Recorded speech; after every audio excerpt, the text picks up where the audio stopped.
Hey everyone, before we begin this redirect and pre-thoughts and all, I made a mistake while recording it, and it was completely my fault. I keep saying that we're on episode 14, but we are not. We are actually on episode 13. And I say like in there, I think it's, I say that I think like episode 15 is also released. It's not 14 and 15. It's 13 and 14. Um, and I only noticed this when I started doing the reaction. Like I actually started recording the reaction, and it's like, okay, there's information I'm missing here. And so I looked it up, and yeah, I got the wrong episode somehow. So yeah, this is a reaction to episode 13, not episode 14. Um, the title says it, but everything you're going to hear in my pre-thoughts are going to say episode 14. I just want to let you know, this is episode 13.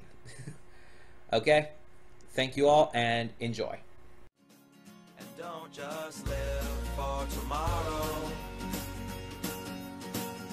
or just live in yesterday.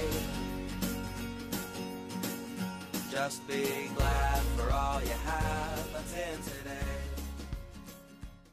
Hey everyone, Connie here, and welcome to my blind reaction to Steins Gate 0, episode 14. So, it's been like a week or two? I told you that hiatus could have ended up being short, and it did.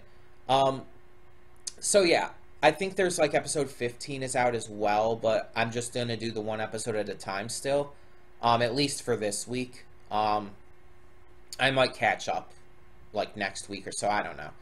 But yeah, so we got episode 14, and a lot's been happening. I believe last episode, not Curry Sue.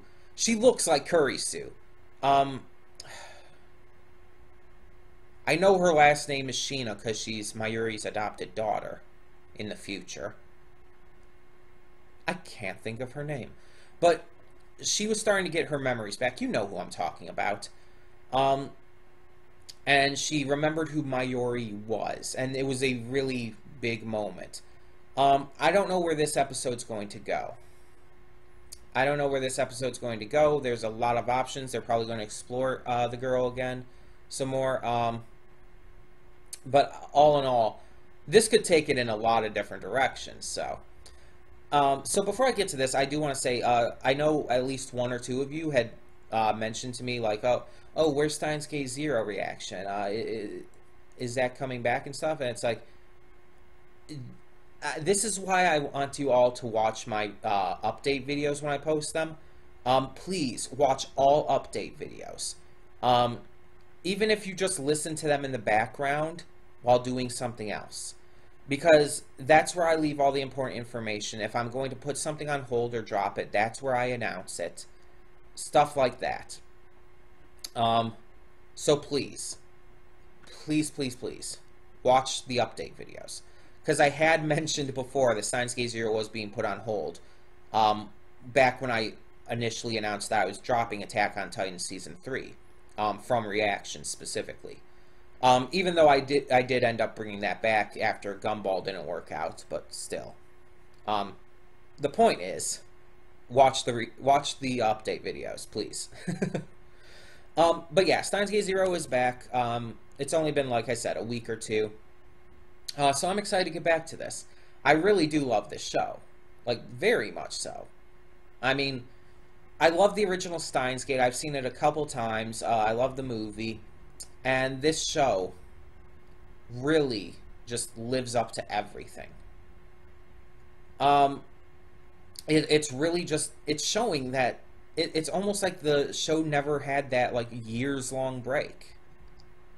It feels like it's just, it's been yesterday.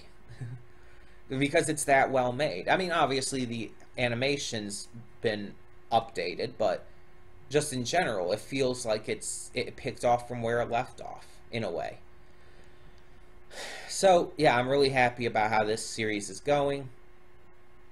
I believe last time we left off as well, I just thought of, I believe it showed young Okabe meeting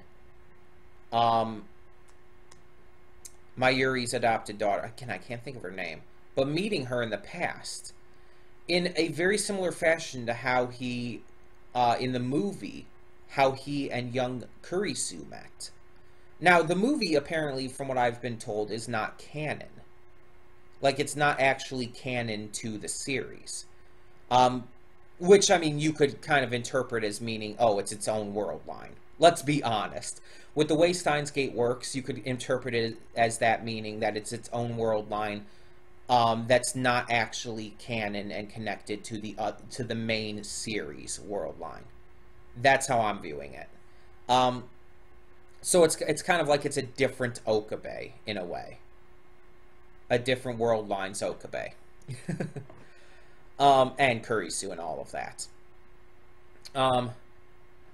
And because of that, it's like, that's interesting. Because they're still taking inspiration from it and still using those ideas. It's like, even though it's not canon, it's like, oh, this was a good idea. Let's actually use this in the canon, right? Which, I mean, I'm completely good with, because it was a good idea. Like, the idea of Okabe and Kurisu having met when they were young and just never having realized it was them. I love that idea.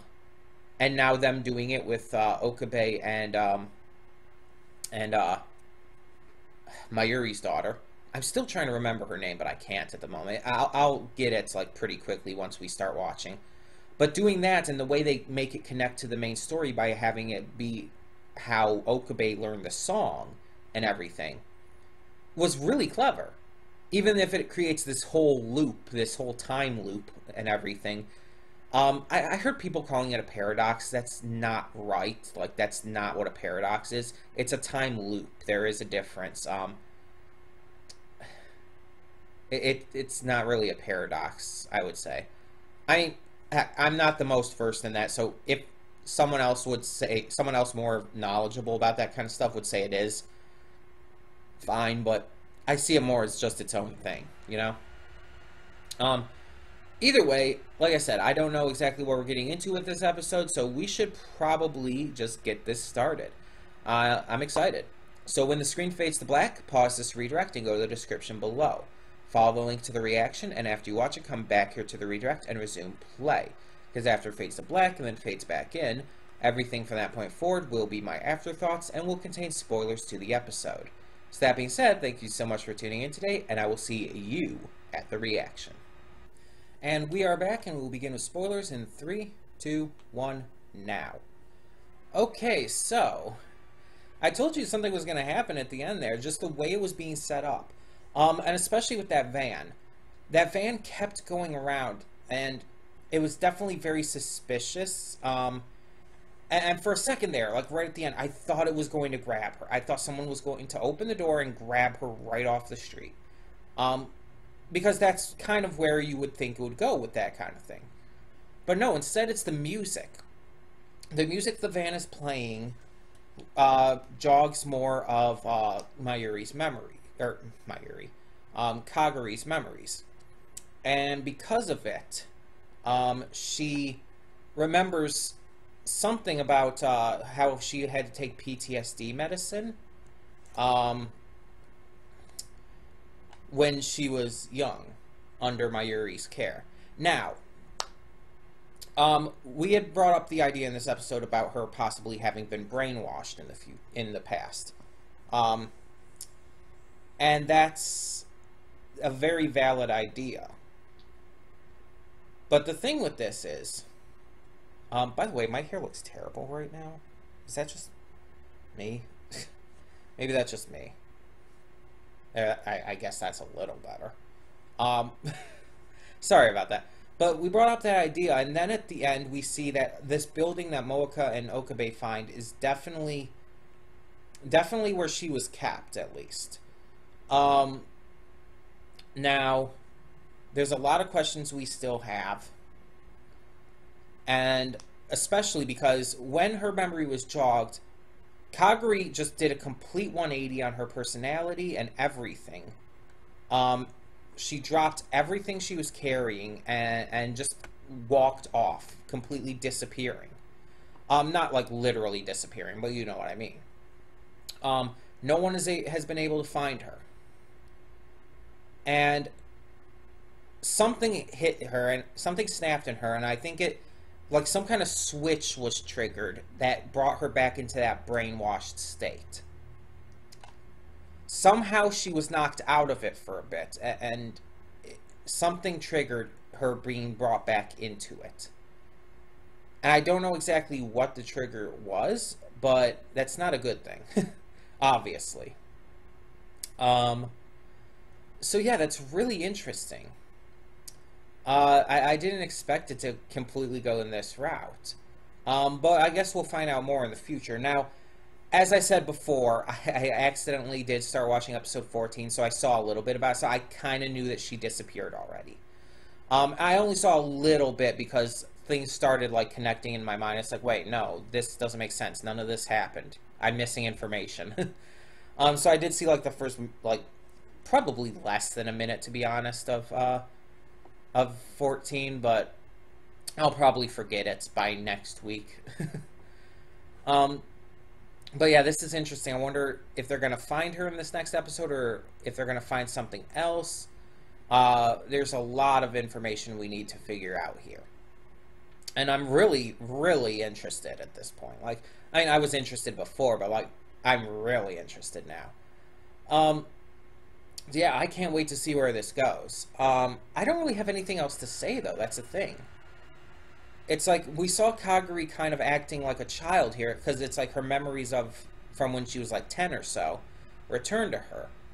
And it's like, that's one thing. And then it's like, when she, I guess, from what we can gather, goes into that brainwashed state at the end, she's talking like an adult, like very maturely in comparison. And it's really, like, wild. And then something about the future. It showed the scientist dude who was doing the treatments on her. And it showed Amadeus noted on the clipboard. So what's that about? Does Amadeus somehow factor into this future? Huh. There's a lot I'm not completely confident on here.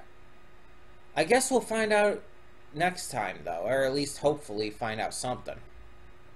But yeah, I do have one more thing to record today, at least, before I leave, so I do have to get to that, so, plus again, I just don't have a lot to say with this episode. It's like, this was definitely a setup episode. It was setting up, like, this next big arc. Like, after the last arc, after, Maho, I was thinking something that I knew was wrong for a second there, but after Maho left, we kind of went into the next arc, but everything before now has kind of been just like, you know, the start of the arc where it's not really much happening. This episode was the real kickoff and the real setup for what's to come for the rest of this arc. This arc, I feel, is going to be centering around Kaguri and going to be centering around her memories and just all the mysteries surrounding where she's been all of this time. So I'm really interested to find out. In the meantime, tell me your thoughts on this episode in the comments below, and thank you so much for tuning in. For now, I'm Connie, and I'm signing off. See y'all next time. And though you've come through many obstacles, shed tears along the way, you're still standing, live, love, laugh.